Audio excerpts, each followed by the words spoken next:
পৃথিবীতে যত নবীকে আল্লাহ তাআলা মুআজিজা দিয়েছেন, নবীদেরও বিদায় হয়েছে, মুআজিজারও বিদায় হয়েছে। নবীরা চলে গিয়েছেন, সাথে সাথে মুআজিজাও চলে গিয়েছে।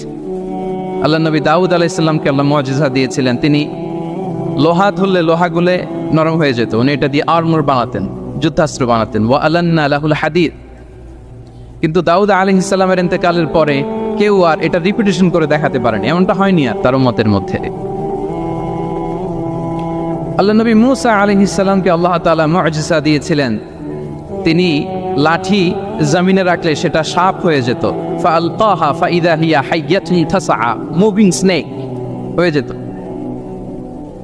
কিন্তু মূসা আলাইহিস সালামের ইন্তেকালের পরে কেউ আর ওই লাঠি দিয়ে মুভিং স্নেক বানাতে পারে নি। বনি ইসরাইলের কাছে কিন্তু ওই লাঠিটা ছিল, আপনারা জানেন। বনি ইসরাইলের কাছে একটা তাবুত ছিল, উডেন বক্স, ওটার মধ্যে বাকিয়াতুম মিম্মা তারাকা আলু মূসা ওয়া আলু হারুন, মূসা আলাইহিস সালামের ব্যবহৃত পাগড়ি, জুব্বা আর ওই লাঠি, হারুন আলাইহিস সালামের পাগড়ি, জুব্বা, এগুলো ছিল। তার মানে মূসা আলাইহিস সালামের ইন্তেকালের পরে যে লাঠি দিয়ে মূসা আলাইহিস সালাম সাপ বানাতেন, ওই লাঠি ছিল, কিন্তু সেই লাঠি দিয়ে আর কেউ কোনোদিন সাপ বানিয়ে দেখাতে পারে নি। আল্লাহ নবী ঈসা আলাইহিস সালামকে আল্লাহ তাআলা আরো মাইন্ড ব্লোয়িং মুআজিজা দিয়েছিলেন। ওয়া উবরিউল আকমাহা ওয়াল আবরাসা ওয়া উহিল মাউতা বিইذনিল্লাহ।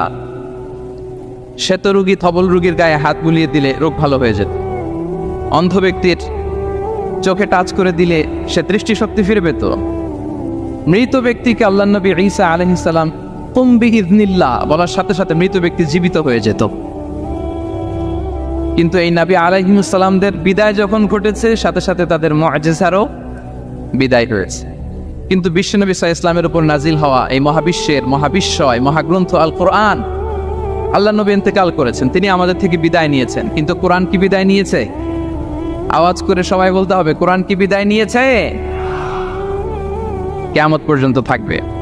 বিষ্ণু ইসা ইসলাম একটা আয়াত যেভাবে পড়তেন আমরা ঠিক হুবহু ওইভাবে পড়ি। বিষ্ণু ইসা ইসলাম একটা শব্দ ১৫০০ বছর আগে যেভাবে উচ্চারণ করতেন আমরা ঠিক ওইভাবে করি। এখানে অনেক কারীরা সুন্দর কণ্ঠে কোরআন তেলাওয়াত করেছে না? বিষ্ণু ইসা ইসলাম যেমনটা করেছেন তারাও ঠিক তেমনটা করেছে। বিষ্ণুনবী যে অক্ষরের উপর জবর দিয়ে পড়েছেন আমরা জবর দিয়ে পড়ি, জেড দিয়ে পড়েছেন জেড দিয়ে পড়ি।